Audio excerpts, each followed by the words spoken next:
ఇప్పుడు ఈ అల్లనేరేడు అన్నీ కూడా ఒకరికేనండి. మొత్తం టోటల్‌లో 40 కేజెస్ ఉంటాయి ఇవి.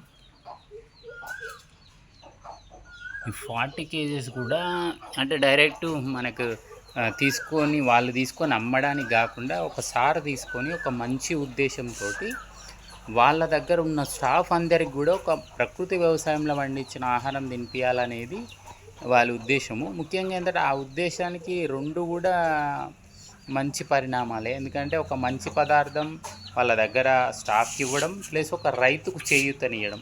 అంటే ఇట్లా డైరెక్ట్ మనము ఒక పెద్ద పెద్ద వ్యాపారవేత్తలకు అమ్మగలిగితే, వాళ్ళ దగ్గర ఉన్న స్టాఫ్కి ఇవ్వగలిగితే మనకు మంచి రేట్ వస్తుంది, వాళ్ళకి మంచి ఆహారం వస్తుంది. అయితే మనం జస్ట్ మామిడి పండ్లు కొన్ని శాంపుల్ ఇచ్చాము.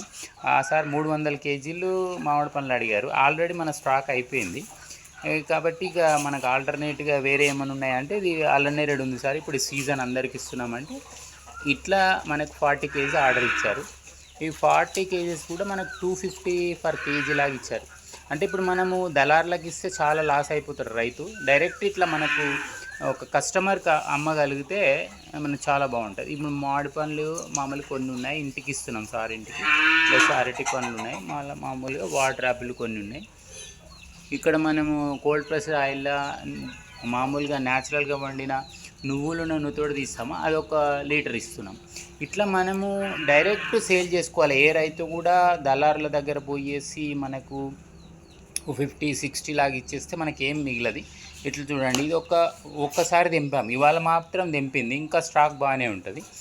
ఇట్లా వచ్చిన వాళ్ళందరికీ అంటే డైరెక్ట్ మన దగ్గరికి వస్తారు, ఫామ్కి వచ్చి తీసుకెళ్తారు. అంటే మనం చేసే విధానము ప్రకృతి వ్యవసాయంలో ఎట్లున్న దాన్ని బట్టి మనకు ఇట్లా ఆర్డర్స్ వస్తుంటాయి. చూడండి, ఇట్లా ప్రతి రైతు కూడా అమ్ముకోగలిగితే చాలా బాగుంటుంది. ఇప్పుడు ఇవన్నిటికి కలిసి మనకు బాగానే గిట్టుబాటు అవుతుంది. ఇట్లా ఒక్కరికే కాదు, ఇంకా చాలా మందికి ఇస్తాం. మామిడి కూడా బాగానే అమ్మాము ఈసారి. ఈ మామిడి మీద మనకు ఒక 60 చెట్ల మీద 1,00,000 రూపాయలకు వచ్చినాయి. దాదాపు 150 నుంచి 200 వరకు కేజీ అమ్మాము. 1,00,000 రూపాయలు వచ్చినాయి. నెక్స్ట్ ఇయర్కి ఆల్రెడీ కొంత ఆర్డర్ ఉంది. అట్లా ముందే ఆర్డర్ ఉంటుంది కాబట్టి భయపడాల్సింది లేదు.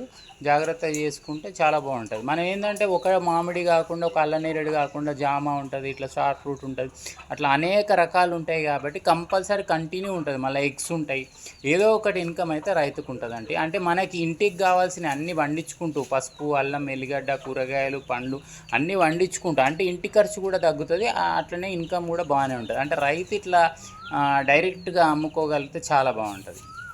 ఓకే అండి.